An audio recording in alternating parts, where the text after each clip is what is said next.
रात के 3 बजे तक जब मुझे नींद न आई तो मैं मजबूरन अपनी बहन के कमरे में चला गया। इरादा ये था कि आहिस्ता से उसे उठाकर बात करूंगा। कमरे में हल्की रोशनी जल रही थी। मेरी बाकी बहनें गहरी नींद में थीं, लेकिन बड़ी बहन वहां मौजूद न थी। मैं हैरान हुआ कि वो रात के इस पहर कहाँ जा सकती है। बरामदे में आया तो हमारा बाथरूम साथ ही बना हुआ था। मैं बाथरूम के करीब पहुंचा तो धीमी सरगोशी सुनाई दी। गौर से सुना तो ये मेरी बहन की आवाज थी जो किसी से कह रही थी, जल्दी करो कोई आ जाएगा। दूसरी तरफ से कोई मर्दाना आवाज आई, रात के 3 बज रहे हैं, कौन आएगा? तुम परेशान ना हो, मुझे सुकून से करने दो।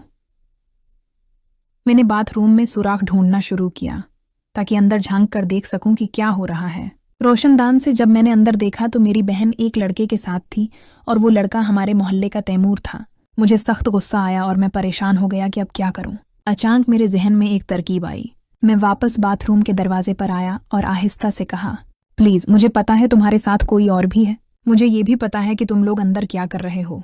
तुम दोनों की भलाई उसी में है कि आहिस्ता से दरवाजा खोलो, घर में कोई शोर सुनकर आ जाएगा।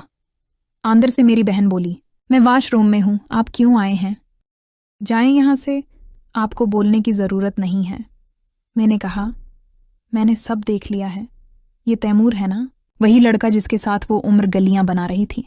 तुम्हारी भलाई इसी में है कि मैं अभी उम्मी और अबू को उठा के आ जाऊं। वह फौरन बोली, अच्छा भाई, आप किसी को ना उठा के लाएं, मैं दरवाज़ा खोल रही हूं।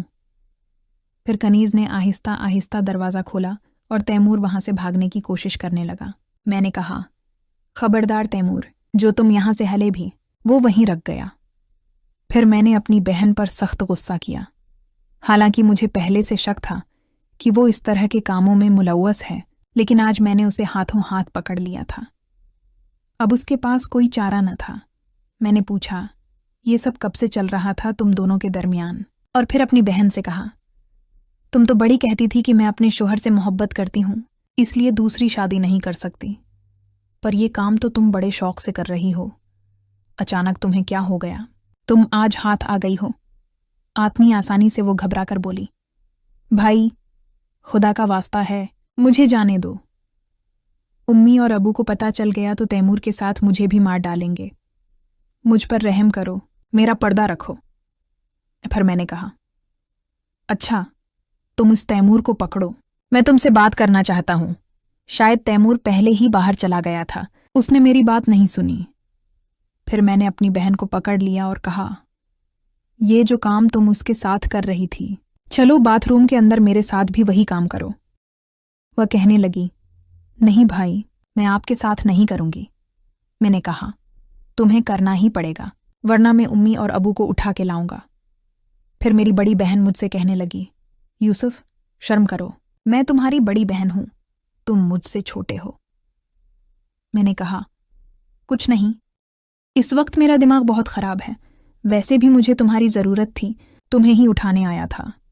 ये तो अच्छा हुआ तुम मुझे उस हालत में मिल गईं। अब नहीं जाऊंगा। फिर मैंने उसे हाथ से पकड़ा और बाथरूम में ले आया। उसने कहा, अच्छा रखू, मेरी बात सुनो। मैंने कहा, एक हाथ में पकड़ लूं फिर बताती हो। आस ने कहा, नहीं, पहले मेरी एक शर्त है, उसे पूरा करो। मैंने कहा, अच्छा बताओ, जल्दी। आस ने कहा, भाई अभी नहीं, वो मैं कल बताऊंगी। मैंने कहा, नहीं कनीज, ऐसा जुल्म मत करो, रात नहीं गुजरेगी इस तरह।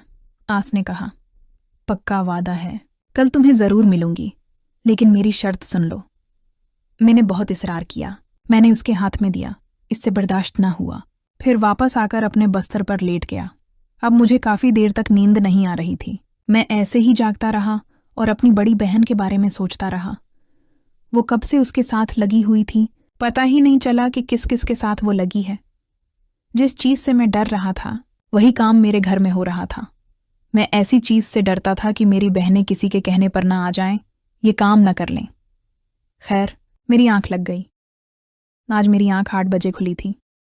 मैं बाहर आया तो उम्मी नाश्ता बना चुकी थी। उन्होंने कहा, यूसुफ, आज तो उठने में काफी देर कर दी है। मैंने कहा, हाँ उम्मी, बस आंख लग गई थी। उम्मी ने कहा, अच्छा जल्दी से नाश्ता कर लो और फिर दुकान पर जाओ। मेरी उम्मी भी बहुत खूबसूरत और हंसमुख थीं, लेकिन मैं यही सोचता था कि इनसे बात कैसे करूं, इस मौके की तलाश में था। अम्मी के साथ खैर, मैंने नाश्ता किया। फिर मैं अपनी बहनों के कमरे में गया। जब गया तो मेरी बड़ी बहन अपने छोटे बेटे को नाश्ता करवा रही थी। मुझे देखकर मुस्कुरा रही थी। फिर मैंने अपनी बहन से कहा कि बताओ तुम्हारी क्या शर्त है। उसने कहा, भाई आज दोपहर जब आप खाना खाने आएंगे तब मैं आपको बताऊंगी मेरी क्या शर्त है। मैंने कहा, अच्छा। फिर मैं वापस अपनी दुकान पर आया।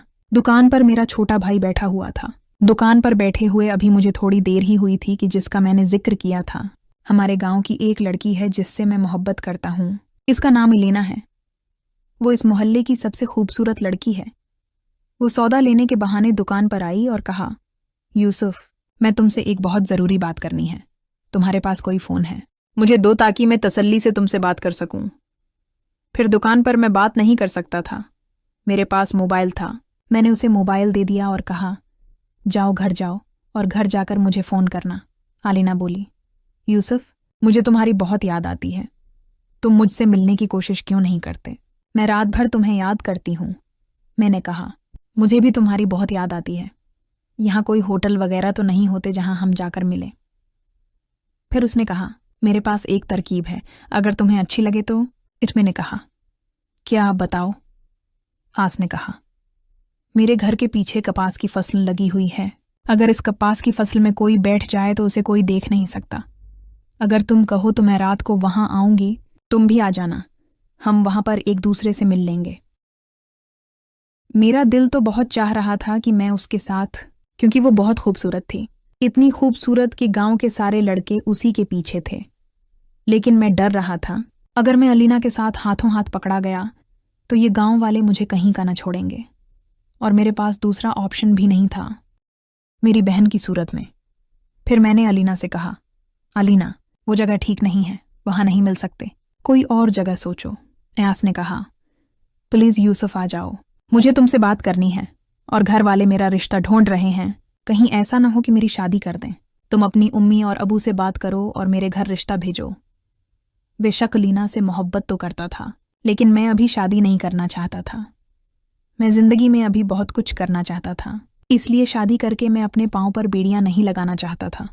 फिर मैंने कहा, अलीना, अभी तो मैं इतना अच्छा कमाता भी नहीं हूं। तुम्हारे सामने की बात है, इस छोटी सी दुकान में से बड़ा मुश्किल से हमारे घर का खर्चा चल रहा है। मैं अपने पैरों पर खड़ा हो जाऊं, फिर तुम्हारे घर रिश्ता जरूर भेजूंगा। फिर अलीना कहने लगी, तब भेजोगे जब मैं किसी और के घर चली जाऊंगी। मुझे कोई जरूरत नहीं है इतनी दौलत की। जिस हाल में भी तुम मुझे रखोगे, मैं इसी हाल में तुम्हारे साथ राजी हूं। यूसुफ, खुदा के लिए तुम्हारे बगैर नहीं रह सकती। हालत मेरी भी कुछ ऐसी ही थी। अलीना से मुझे सच्ची मोहब्बत थी। दिल तो मेरा भी चाहता था कि मैं शादी कर लूं, लेकिन मैं अक्सर देखता था कि जल्दीबाजी में शादी कर लेते हैं और फिर कमाने के लिए उन्हें बाहर जाना पड़ता है, और इनकी औरतें यहाँ अकेली होती हैं और किसी न किसी के साथ। मैंने सोचा कि मैं तब तक शादी नहीं करूंगा। अगर करूंगा तो मैं अपनी बीवी को सारी जिंदगी हमेशा अपने ही पास रखूंगा। मैंने ये सोचा हुआ था। बड़ी मुश्किल से अलीना को मैंने समझाया।